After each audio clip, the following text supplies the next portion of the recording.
My son said he was going to the cemetery to visit his father, so I secretly followed him to lay down some flowers. But when I arrived, the groundskeeper came up to me and quietly said, "Don't go to that grave. You need to see what he's really doing." 1 hour later. Hello, beloved listeners. Thank you for joining me today. If you enjoy stories like this, don't forget to subscribe to the channel and hit that notification bell. I'm always curious to know which corners of the world you're tuning in from. Let me know your city in the comments. Enjoy the story. The dust in my apartment seems to lead a life of its own. I watch it swirling in the shafts of morning sunlight that pierce through the heavy velvet drapes. It spins in a slow, silent dance, settling on the spines of the books that fill every shelf, every floor-to-ceiling rack. This isn't my library. This is the library of Kwame, my late husband, and I am its curator. It's been 5 years since he passed.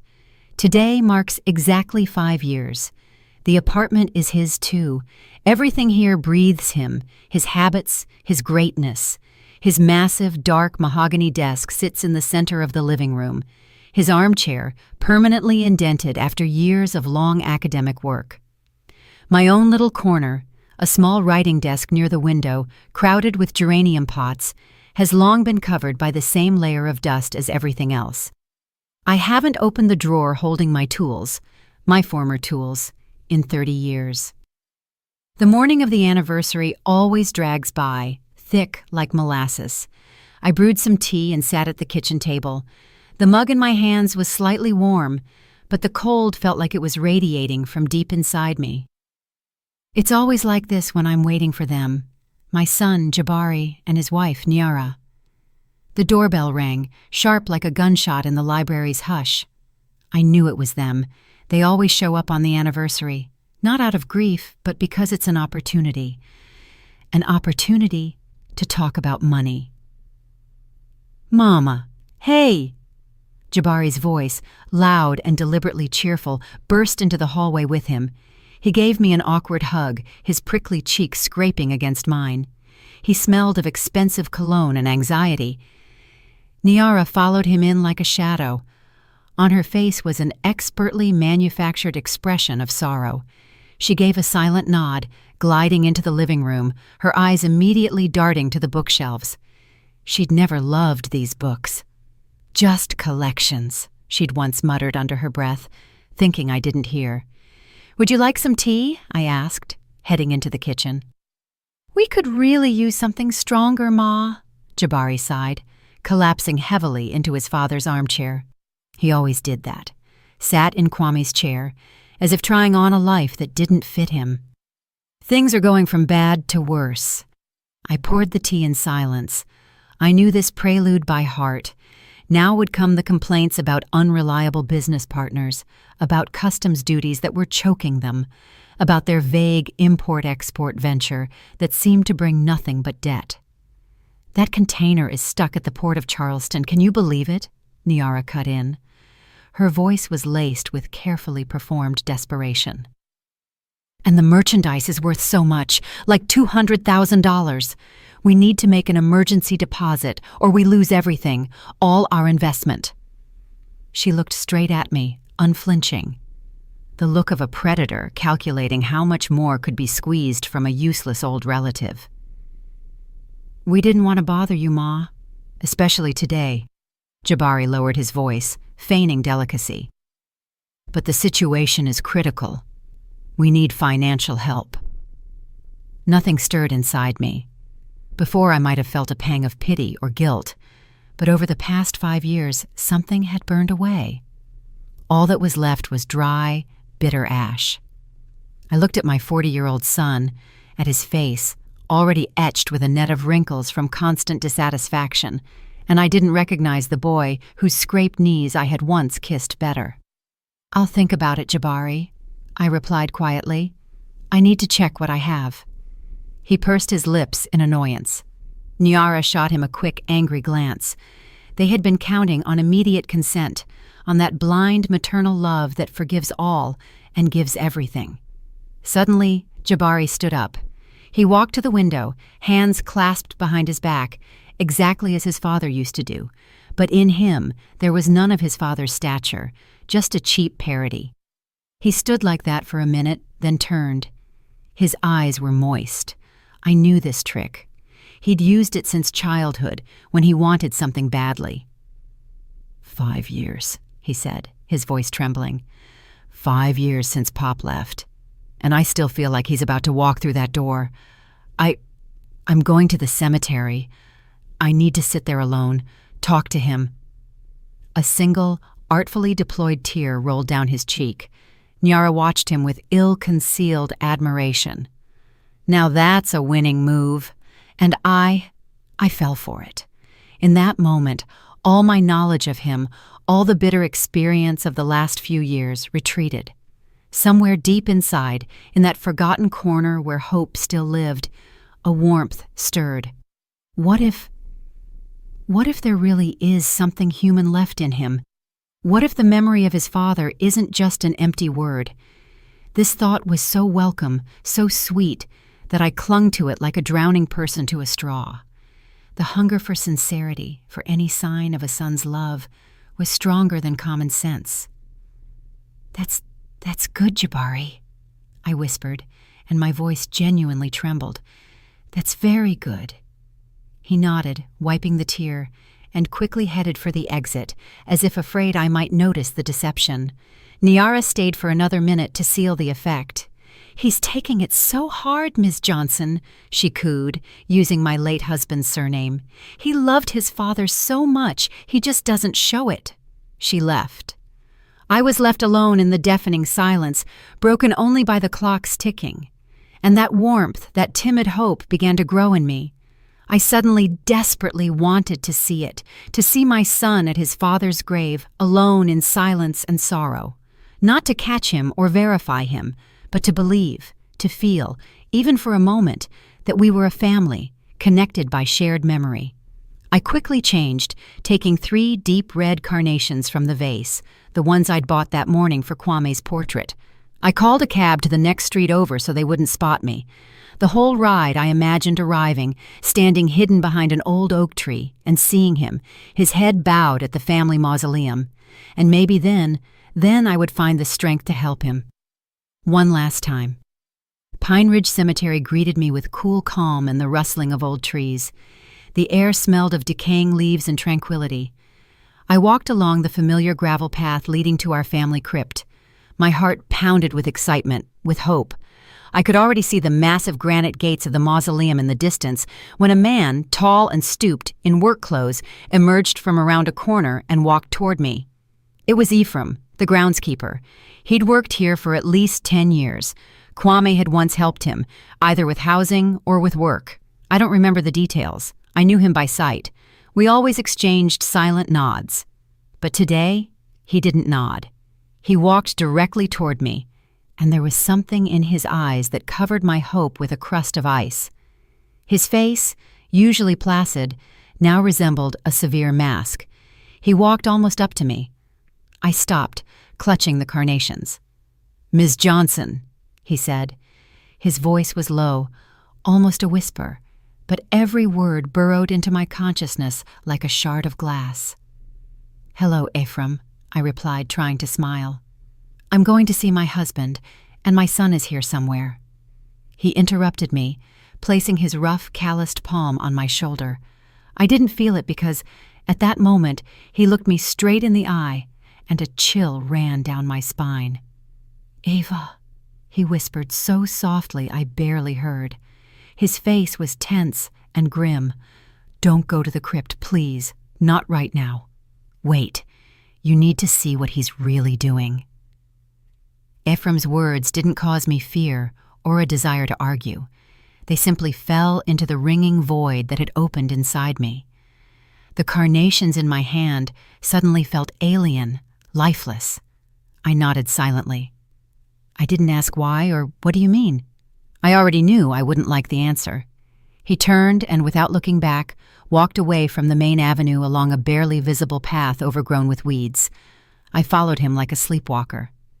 We walked in complete silence, the only sounds being the rustle of our steps on the dry leaves and the distant, mournful cry of a crow. He led me to a small hill, to an old, leaning fence of some long-forgotten grave. From here, through the dense branches of wild lilac, our family crypt was visible as clear as day.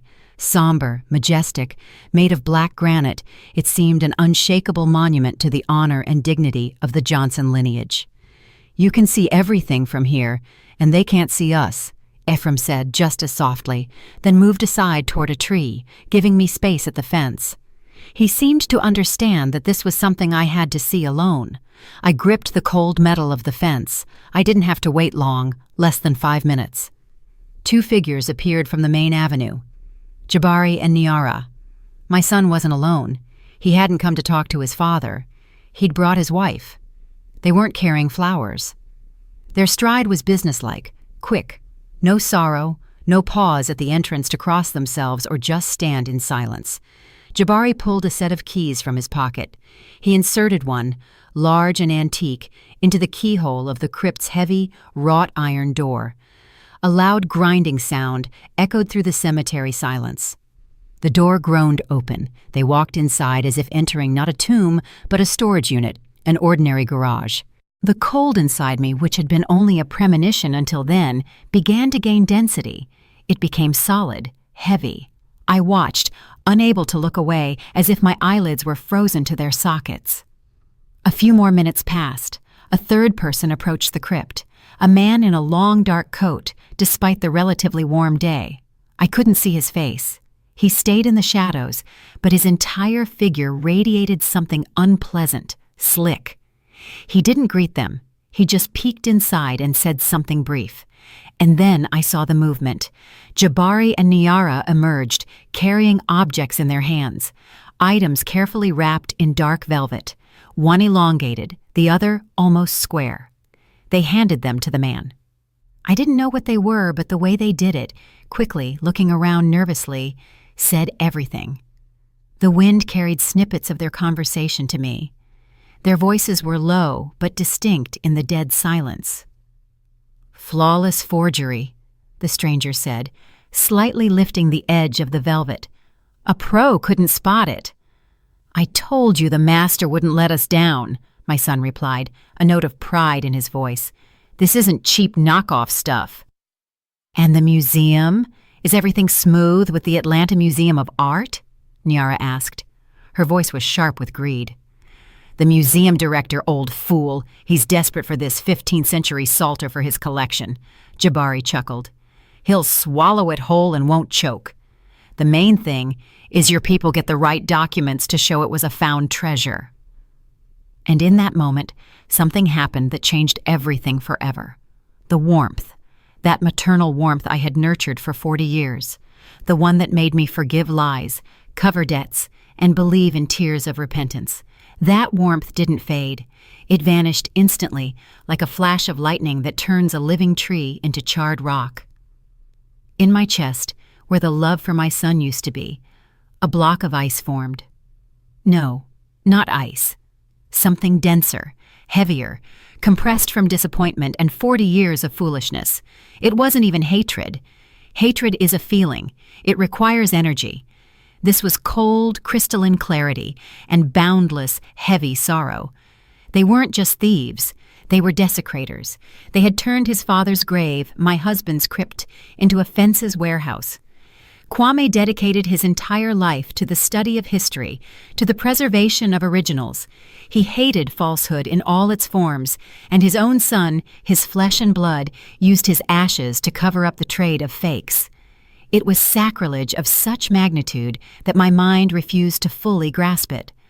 I didn't cry. There were no tears.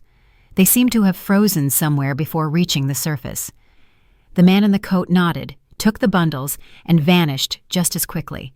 Jabari and Niara glanced inside one more time, adjusted something, and then, with the same grating sound, they closed and locked the door. And they left without laying a single flower. I don't remember saying goodbye to Ephraim. I think I just nodded at him and walked away. He said nothing, and I was grateful for that. I walked along the paths, past the crosses and obelisks, and saw nothing.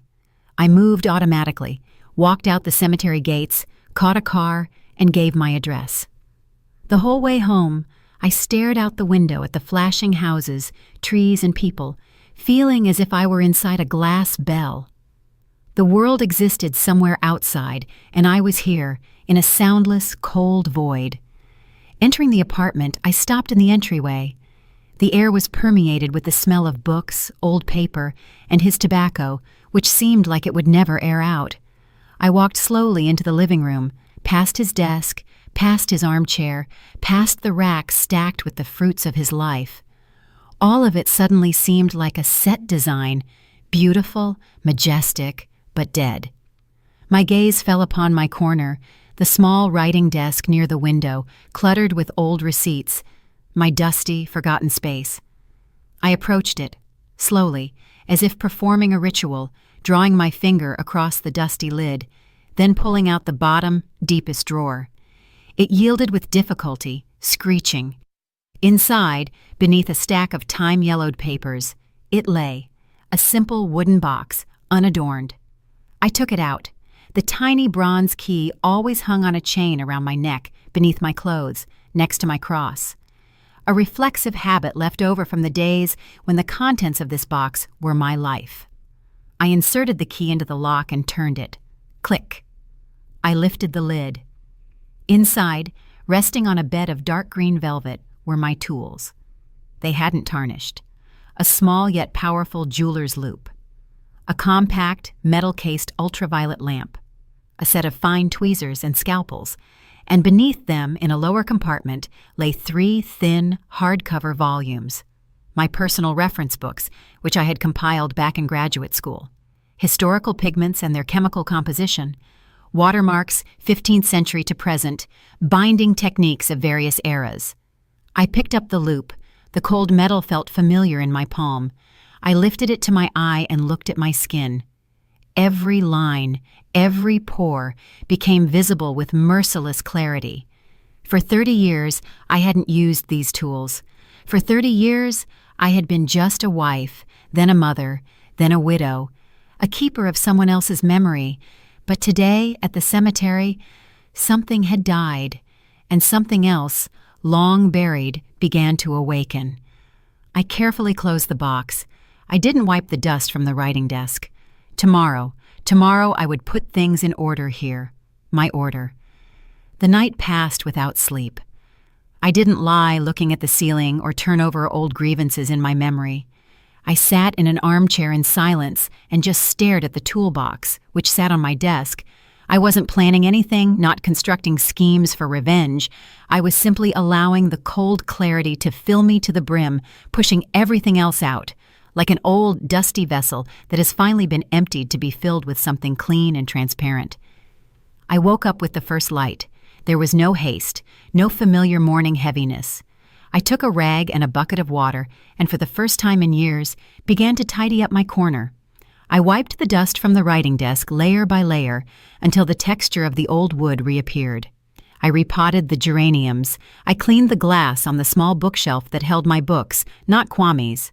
They weren't great works, but modest monographs, collections of articles I had written before getting married. I looked at my name on the covers, Eva Jones, and felt like I was meeting a long-lost acquaintance. I didn't touch the rest of the apartment. Kwame's library, his desk, his armchair, all remained in their dusty, memorial neglect. But my little corner by the window now shone with cleanliness. It was my staging ground. The doorbell rang precisely at noon. This time, there wasn't a hint of yesterday's false sorrow. It was short, businesslike, impatient. They walked in without ceremony.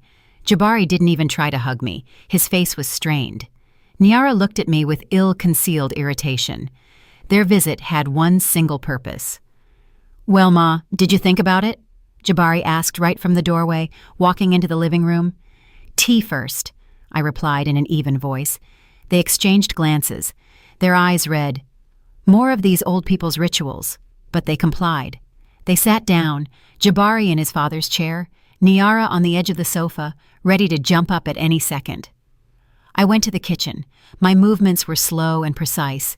I took out the tea leaves, poured boiling water, sliced a lemon. I could hear them talking in low voices in the living room. "She's stalling," Niara hissed. "Calm down. Where is she going to go?" Jabari replied. "She'll drink her tea and sign everything." I placed the tray with the cups on the table. The porcelain clinked softly. I sat down opposite them in a simple wooden chair that usually stood in my kitchen. I did not sit in my usual place. I poured the tea. Jabari tapped his fingers impatiently on the armrest. Niara picked up a cup but didn't take a sip. "Ma, we don't have time for beating around the bush," Jabari began, breaking the silence. "We need an answer today. It's a large amount. We need to get it done before the banks close." I took a small sip. The tea was hot, tart. It burned my throat, but the cold remained inside. I looked up at them, calmly, without judgment, just looking at them like two strangers who had come to me on business. "Jabari, is your business," I began softly, as if thinking aloud, "related to antiques?" Jabari froze. His fingers stopped tapping. He looked at me in surprise. "What?" he asked. "I was just remembering my old work," I continued just as calmly, looking into my cup. "Rare books, manuscripts. I was curious what exactly you deal with. Import-export is so vague." A silence fell. 1 second, another. And then Jabari laughed. Loudly, boisterously. It was not a cheerful laugh. It was a laugh of superiority. The laugh of a person listening to a child's babbling. "Ma, please," he said, catching his breath. "Don't bore us with your old hobbies. What manuscripts? We're dealing with serious things. Logistics, supply chain. Do those words mean anything to you? What could you possibly know about any of this?"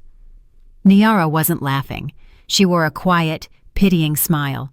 She reached across the table and patted my hand condescendingly. Her fingers were cold.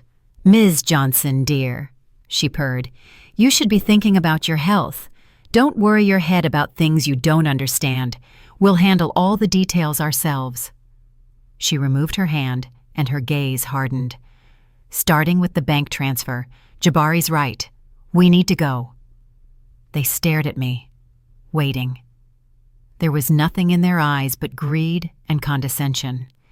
They saw before them a quiet, senile old woman who had suddenly indulged in a memory. They mistook my calm for apathy, my question for a sign of senility. They didn't see me. They only saw a wallet that was inexplicably slow to open. And in that moment, I understood that I possessed a weapon they didn't even suspect, their own certainty of my nothingness. I watched the light from the window fall on Niara's face, highlighting the harsh crease by her lips. I saw the vein twitching on Jabari's temple from impatience. I felt no pain from their words. I felt something inside me finally calibrating, adjusting, like the optics in a precise instrument. I slowly placed the cup on the saucer. The sound seemed deafening again in the strained silence. "All right," I said. My voice was even, perhaps even too tired. "I understand you." The relief on their faces was almost palpable. Jabari leaned back in the chair. Niara allowed herself a short, triumphant smile. "I will need to review my assets," I added. Jabari immediately sat up straight. Of course," he nodded. "See what's in the accounts. Call the bank if you need to. We can wait for an hour." "No," I replied. "I need time. I'll do it alone." I stood up, indicating that the conversation was over. They were displeased by the delay, but confident in the result. They left, throwing instructions over their shoulders about which bank, which account, how best to make the transfer to avoid extra questions. I nodded silently, seeing them to the door. When the door closed behind them, I stood for a minute in the silence, and then I returned, not to the phone to call the bank. I returned to my clean, shining writing desk. Their words, "What could you possibly know?" still hung in the air. They had made a mistake. They didn't just underestimate me, they forgot who I was. And I was just starting to remember. I didn't wait until evening. Picking up the phone, I found a number in an old address book, the direct line to the lodge at Pine Ridge Cemetery. The rings went on for a long time. I thought no one would answer. "Hello?" Ephraim's familiar low voice answered. "Ephraim, this is Eva Jones," I said. My voice did not tremble. It was the calm, businesslike voice I hadn't used in 30 years. "I need to get into the crypt tonight. Can you help me?" A silence fell on the other end. Brief. Not a silence of surprise, but a silence of consideration. "Yes," he replied simply. "What time? When the gates are closed? When no one will be here?" "Good. By the side gate. I'll be waiting in 3 hours." He hung up. I put the phone down. That was it. The first step was taken. Night fell fast upon the city. I dressed entirely in black, taking with me only the toolbox, wrapped in an old shawl, and a small but powerful flashlight. I called a cab to the next street again. A cemetery at night is a completely different place. By day, it was full of quiet sorrow. Now it was full of ringing, tense silence. The moon shone through the bare tree branches, drawing strange, skeletal shadows on the ground. By the side gate, just as he had promised, Ephraim was waiting for me. He looked like a shadow merged with the old brick wall. He silently unlocked the gate, let me in, and just as silently locked it again. We walked along the empty paths. I felt no fear. Strangely, I felt like I was exactly where I belonged. Here, among the dead, I felt more alive than I had in years in my museum of an apartment. We approached the Johnson crypt. In the moonlight, it looked even more massive, more foreign. Ephraim pulled out a set of keys from his pocket, not the one Jabari had. This was his work set. He didn't rush to open it. He turned to me. His face in the semi-darkness was stern and deeply sad. "Miss Jones," he began quietly, and in his voice I heard a deep, long-standing respect. "Your husband, Kwame Johnson, he was more than just a man to me. A long time ago, when my family was out on the street, he was the only one who extended a hand. He paid for my education, the history department at Morehouse College. He saved us. Everything I have is thanks to him." He paused, swallowing a lump in his throat. "I've been watching your son for 6 months. With disgust. I saw how he turned his father's grave into a public thoroughfare. At first, I thought it was just some of his shady dealings, but then I started listening, taking notes." He reached into his coat and pulled something out, a small, worn notebook with a dark cover. He handed it to me. "Everything is here," he said. "Dates, times of meetings, license plate numbers of the cars that came here, snippets of conversations I managed to overhear. I did it for Kwame, for his memory. I didn't know what to do with it. And then, yesterday, you came." I took the notebook. It was heavy. Not from the weight of the paper, but from the weight of the betrayal documented within its pages. I didn't open it. I just gripped it tightly in my hand. "Thank you, Ephraim," I said quietly. He nodded, and in that simple gesture, there was more understanding and alliance than I had seen in my entire life. He inserted the key into the lock. The grinding of the metal sounded like a scream. The door gave way. A smell of cold, damp, and the dust of centuries wafted out. "The spot is here," Ephraim said, pointing to one of the marble slabs on the wall to the left of the sarcophagus. It was indistinguishable from the others. "Press here and here simultaneously near the bottom. It will move." He handed me the crypt's heavy key. "Lock yourself in from the inside. I'll be nearby. When you're done, just open the door. I'll hear it." He left, dissolving into the shadows. I stepped inside, turning the massive key in the lock on the inside of the door. Click. I was alone. I switched on the flashlight. The beam of light picked out Kwame's stone sarcophagus from the darkness, dusty, forgotten. I walked over to the wall Ephraim had indicated. I found 2 points at the bottom of the slab, barely noticeable indentations. I pressed. There was a quiet click, and the slab moved easily aside, revealing a dark niche, the hidden compartment. Carefully laid out inside were several objects, wrapped in dark crimson velvet. I took one, the largest, placed it on the sarcophagus lid, and unwrapped it. It was an old icon. On a dark wooden board, "The Savior Not Made by Hands." The face was painted with astonishing finesse, with deep, all-forgiving sorrow in the eyes. The golden background glimmered dimly in the flashlight's beam. The varnish, darkened by time, the net of perfect craquelure, the tiny chips in the wood, everything spoke of authenticity. A master's work, a true masterpiece that could grace any museum. I placed my toolbox next to it and opened it. My fingers instinctively found the familiar tools. First, the loupe. I held it up to the icon. My eye, my brain, my memory, everything worked as one smooth mechanism. 30 years of inactivity vanished as if they had never been. I was myself again. I examined every millimeter, the brush strokes, the composition of the ground, visible in the chips, the method of securing the splines on the reverse side. Everything was flawless, almost. I pulled out the UV lamp. In its eerie violet light, the old varnish should have given off an even yellowish-green glow. It did. But when I swept the beam over the folds of the Savior's robe, in the places where the artist had used lead white to paint the light, I saw what I was looking for. There, in the brightest spots, the glow was different. Brighter, colder, almost chalky. It was a tiny, foreign fluorescence, the fluorescence of titanium dioxide. Its anatase form. This pigment wasn't patented until the early 20th century. To use it in an icon passed off as a 15th century work could only be done by someone absolutely confident in their genius and the buyer's blindness. A masterful forgery, brilliant, but with one tiny, arrogant mistake. A mistake that could only be made by one man. In the cold silence of the crypt, I suddenly remembered his name very clearly. The brilliant restorer who had been shamefully expelled from the National Institute of Expertise for unethical copying experiments, a man obsessed with creating the perfect fake.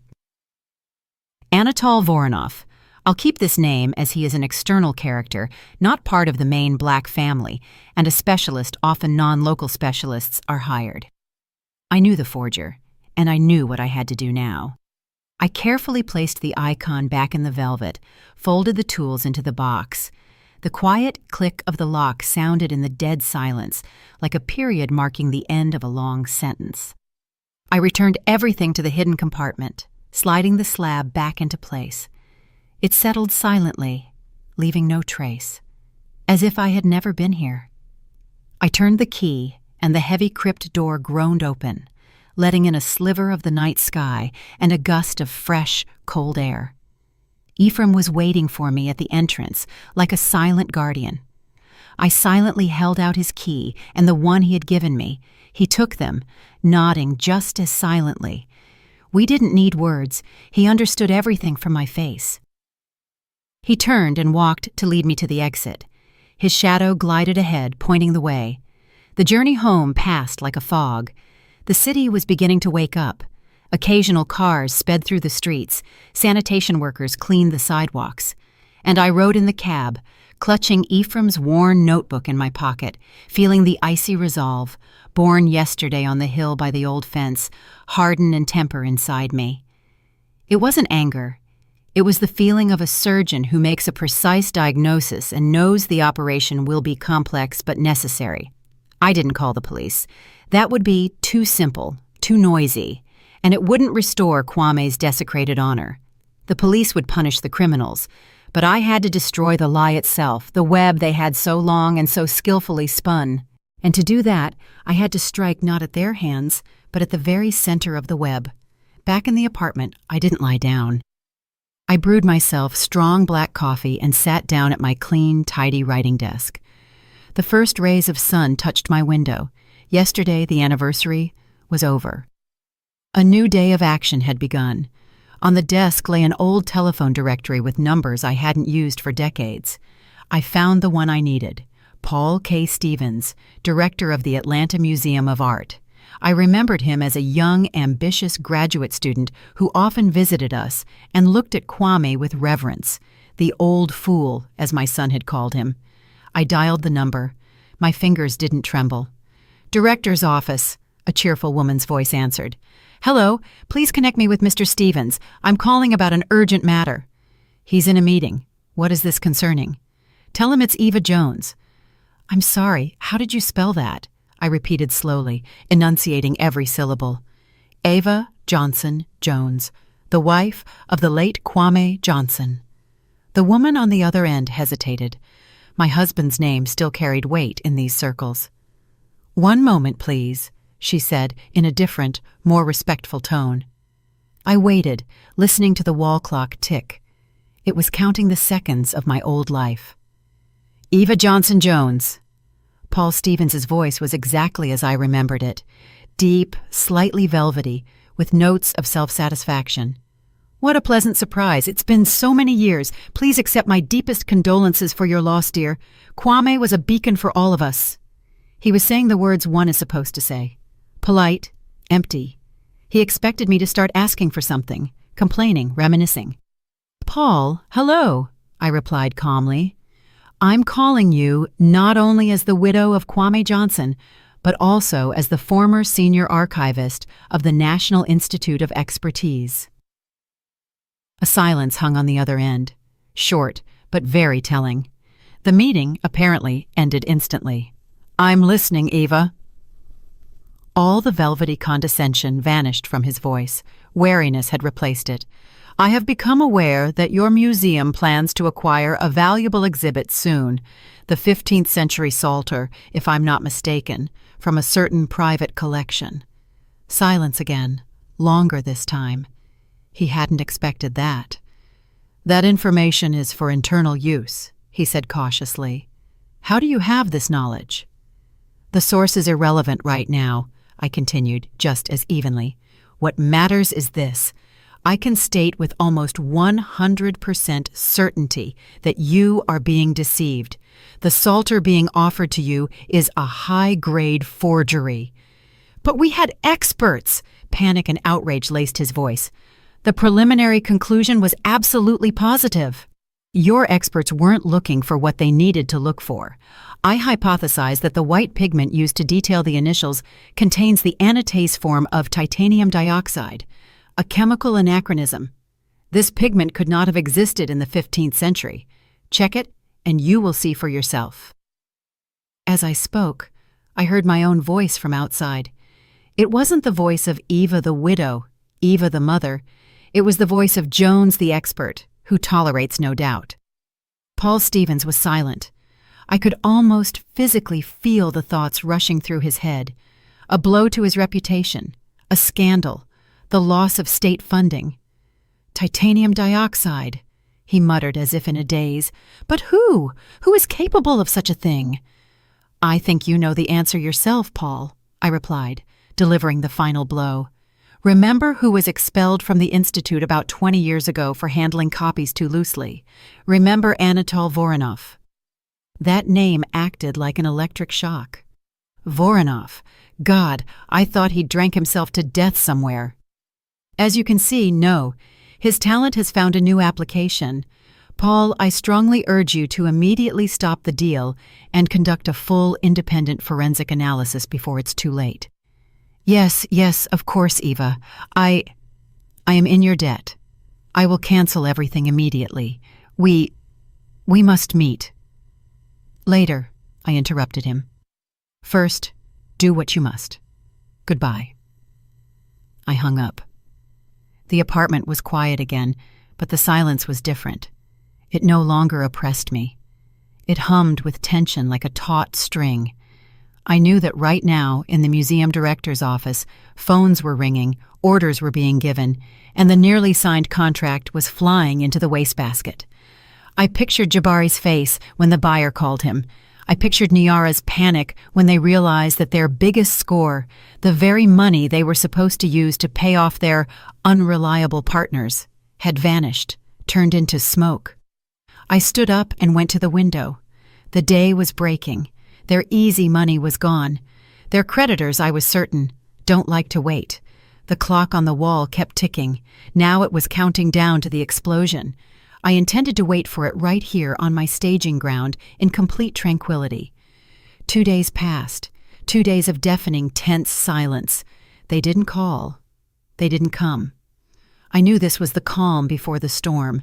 They were trying to figure out what had happened, trying to salvage their deal, to contact their accomplices. But I had cut the main thread in their web, and now the whole structure was collapsing, burying them beneath it. I wasn't idle. I dedicated these 2 days to reorganization.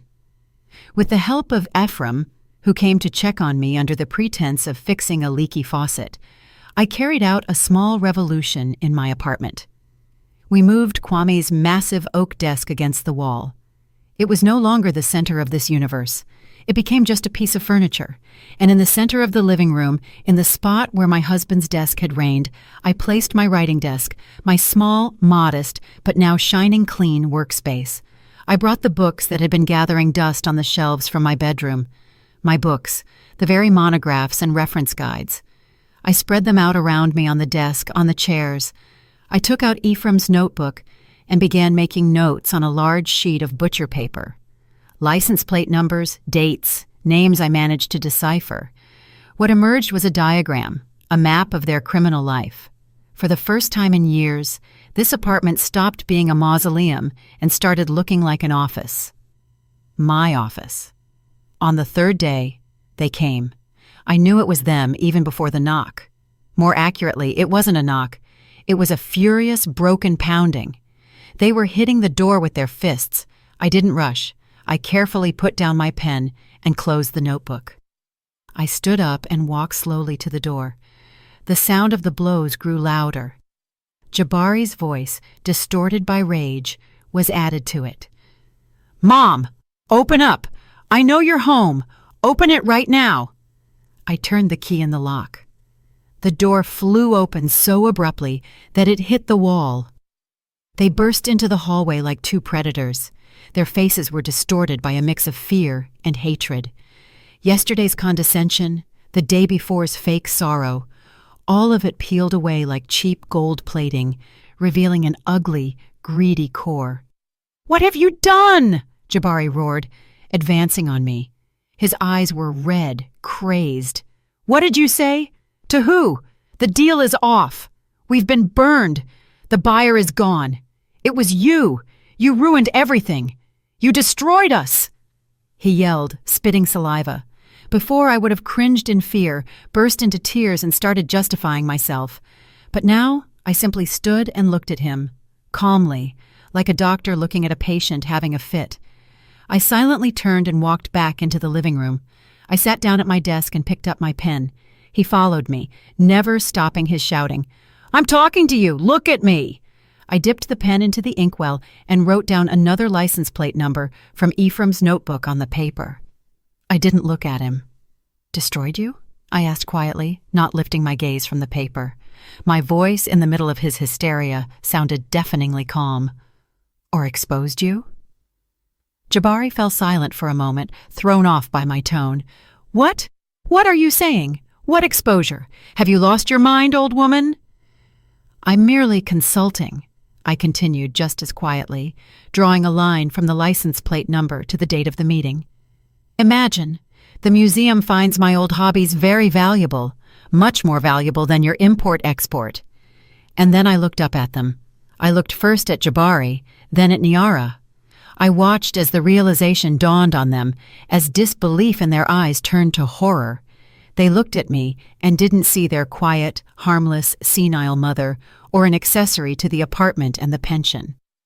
They saw a woman sitting at her working desk in the center of the room, a woman with a straight back and a cold, clear, absolutely calm gaze, the gaze of an expert delivering a final verdict. They saw Ava Jones, the archivist, whom they had buried and forgotten 30 years ago. "You," Jabari whispered.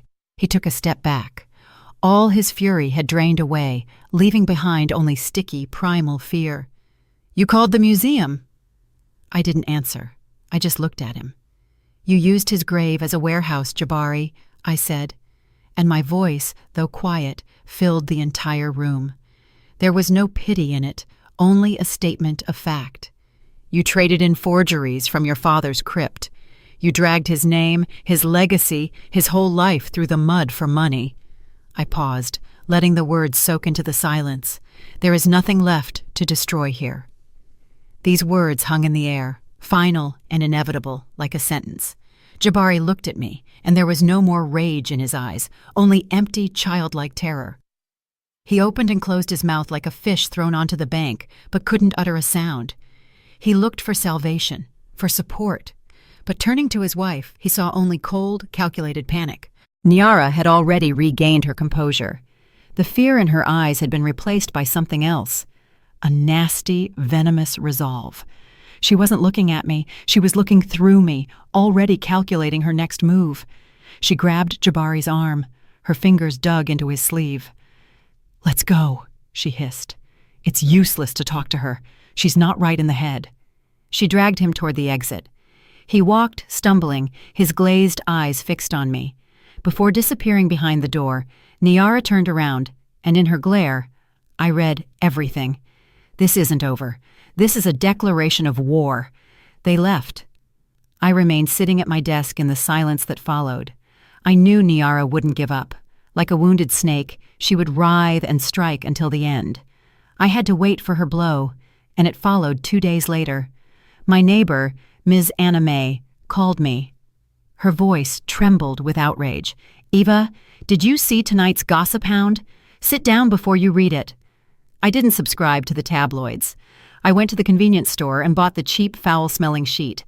And on page 3, beneath the screaming headline, "Widow's Grief or Senior Insanity," I saw my picture, an old one taken about 10 years ago at some anniversary. Next to it was a photo of Jabari and Niara, posing as a loving, suffering couple. The article was a masterpiece of lies and manipulation. An anonymous source close to the family recounted a heartbreaking story. How the poor widow of the great academic Kwame Johnson, Eva Johnson Jones, had never recovered after her husband's death. How she had retreated into herself, started rambling, confusing reality with fiction, and how, in her deranged state, she had invented a monstrous story to blacken the name of her only son and his wife, who were dedicated to her care. There were hints that I might have even connected with some con artists myself, and was now confused, trying to shift the blame onto my children. The final chord was especially vile. It's possible the elderly woman, obsessed with antiques, is herself the mastermind of a criminal ring, and her accusation is merely a way to eliminate competitors or ease her own conscience. This was their last desperate move, to make me look crazy, to discredit me in the eyes of anyone who might believe me. They struck at my weakest point, my age, my loneliness. The calculation was simple. Who would believe an old, heartbroken widow over a successful young couple? I finished the article, folded the newspaper, and felt nothing. No offense, no anger, just cold contempt. They thought they were playing chess, but in reality, they had just overturned the board, and by doing so, signed their final sentence. I dialed Paul Stevens' number. "Museum director speaking." "Paul, it's Eva Jones. Did you read tonight's Gossip Hound?" A heavy sigh came from the other end. "I did, Eva. What garbage?" "I was just about to call you. My lawyers—" "Your lawyers won't be necessary," I interrupted him. "I have a better idea. I think it's time for the museum to announce its new acquisition. Not the Psalter, but something much more valuable." An hour later, I was in the director's office. Ephraim's notebook lay on the table before me. I, Paul, and the museum's security chief leaned over it. I calmly and methodically explained what each entry, each date, and each license plate number meant. I showed them my diagram. I talked about the chemical composition of pigments, the techniques for artificially aging wood, and the forging of watermarks on paper. I spoke, and they listened, their faces growing more serious. There was no more condescension in the director's eyes. There was respect, and the eagerness of a professional who has scented a major prize. "They declared war," he said, closing the notebook, "so they'll get one. Tomorrow, 11 o'clock a.m., in the museum's large conference room, we are calling a press conference." The next day, the hall was packed. Journalists from every major publication, television cameras, camera flashes, a buzzing hive anticipating a scandal. I sat in the first row. Ephraim sat next to me, dressed in a plain, though well-maintained suit. He was as calm as a rock. Paul Stevens walked up to the podium. He looked imposing and authoritative. "Ladies and gentlemen, thank you for coming," he began. "The museum has called you together today for a very important reason. As you know, our primary mission is the preservation of cultural heritage, and today we want to announce a new, vital step in this direction." He paused. "We are introducing a new position to our staff, Special Consultant for Antiquities and Authenticity. It is with immense honor that I introduce the person who will hold this post, a person whose name is synonymous with impeccable reputation and the highest level of professionalism in this field. Please welcome Eva Johnson-Jones." He turned and looked at me. Silence hung in the hall for a second, followed by sparse, confused applause. Journalists exchanged glances. The author of yesterday's Gossip Hound article dropped their pen. I stood up and walked to the podium. I looked out at the hall, at the camera flashes, at the dozens of curious eyes, and began to speak, calmly, clearly, without notes. I told them about titanium dioxide, about the difference in the glow of old and new varnish under ultraviolet light. I spoke not as a victim or a crazy old woman. I spoke as an expert giving a lecture. The hall fell silent. They listened, holding their breath. "And now," I said at the end, "I would like you to hear from the man whose courage and dedication to my husband's memory helped prevent a major theft from the public purse. Ephraim." Ephraim walked up to the podium. He placed his worn notebook upon it. "I just did what I had to do," he said, quietly but firmly. At that very moment, while the cameras were focused on Ephraim's notebook on the other side of the city, 2 unmarked cars pulled up to the home of my son and his wife. They were just finishing packing their bags. The door was opened for them, not by them. The door was opened with a detective's key. When the press conference ended, Paul's assistant approached me. "Ms. Jones," he whispered, "we just got word. They were apprehended, attempting to flee." I heard those words. They were apprehended, and felt nothing resembling triumph. There was no joy, no glee. There was only silence, a deep, deafening silence that followed a very long, exhausting noise. I slowly nodded to the assistant, accepting the news as a given, like a doctor's conclusion. Paul immediately stepped between me and the journalists who were closing in with new questions. "That's all for today, ladies and gentlemen. Thank you." His voice sounded like a gavel closing an auction. He took my arm and, ignoring the murmuring, led me through the service exit, away from the chaos. From that day on, my life changed. More accurately, it didn't change. It began. The first thing I did upon returning home was throw open all the windows, wide. I took down the heavy, dusty drapes that had hung there for decades, letting the sun and air into the apartment. The rooms filled with light, and it turned out they weren't so gloomy after all. The dust dancing in the sunbeams no longer seemed like a symbol of oblivion. Now, it was just dust that needed to be wiped away. The apartment transformed. It ceased to be a mausoleum for one great man. It became a living workspace for another. Kwame's books still stood on the shelves, but now mine appeared beside them. On his desk, which I left by the wall as a tribute, there was now a vase of fresh flowers, not stacks of old manuscripts. And my writing desk in the center of the room hummed with a quiet, active life. It was cluttered with books, printouts, and photographs of antiques sent for appraisal from all over the country. The air no longer smelled of tobacco and decay. It smelled of lemon polish, freshly brewed coffee, and the printer's ink of new catalogs. The sound of the phone ringing.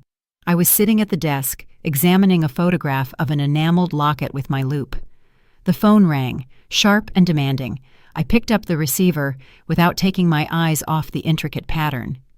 "Jones, hello?" "Ms. Jones, this is the Legacy Auction House. We're calling about that Fabergé cigarette case. We have documents confirming the provenance. Very solid paperwork." I chuckled to myself. Paperwork is the easiest thing to fake. "Is the master's hallmark authentic?" I asked. "Absolutely. Perfect." "It's too perfect, young man," I replied, pushing the photograph aside. My voice was calm and firm. Carl Fabergé had an apprentice during that period with a slight vision defect. He always set the hallmark, slightly tilting it to the right by fractions of a millimeter. Yours is set as if by a ruler. It's modern work, done using old sketches. Very good work, but work nonetheless. No, the provenance is fake. Tell your client just that. A stunned silence hung on the other end. I've said my piece. I hung up the phone and picked up the loop again. Twice a week, I led seminars at the museum for young curators, for art history students. I stood in the bright, spacious hall before a dozen young faces hungry for knowledge. They looked at me not as an elderly woman, but as a source of knowledge that couldn't be read in any textbook. They hung on my every word. Never trust first impressions, I told them, holding an ancient reliquary. Beauty can lie. History can lie. Even science can be used to lie. But the object itself, the thing, never lies. You just have to learn to listen to its quiet voice. Look here at this scroll work. Do you see how the light plays on the patina? It lies too evenly. Real time is merciless. It leaves scars, wear, traces of human touch.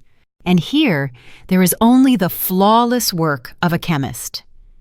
I looked at their shining eyes and understood. This was it. This was the true legacy.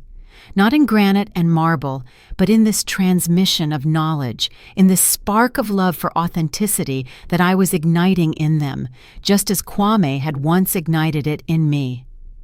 Today, after the seminar, I didn't go straight home. The day was surprisingly warm and sunny. I bought a bouquet of white lilies and drove to Pine Ridge Cemetery. Everything here was different, too. Sunlight broke through the foliage, and the shadows no longer seemed sinister. They simply offered coolness. I walked along the familiar path, and my heart was quiet and peaceful. I approached our crypt. The granite door was closed forever. I knew that everything inside had been set in order now. There were no more hidden compartments, no more dirty, foreign objects, only peace. I placed the flowers on the cold stone. The white lilies stood out brightly against the dark granite. I ran my palm over the engraved letters. Kwame Johnson. And I didn't feel the sharp, cutting pain that had haunted me all those years. Only a gentle, quiet sadness and gratitude remained. Well, Kwame, I whispered. Everything is right now. Everything is in its place. I stood for a little longer, inhaling the scent of the flowers and the decaying leaves. I was here not as a widow who had come to mourn her loss. I was here as a woman who had reclaimed her name, her dignity, and her future.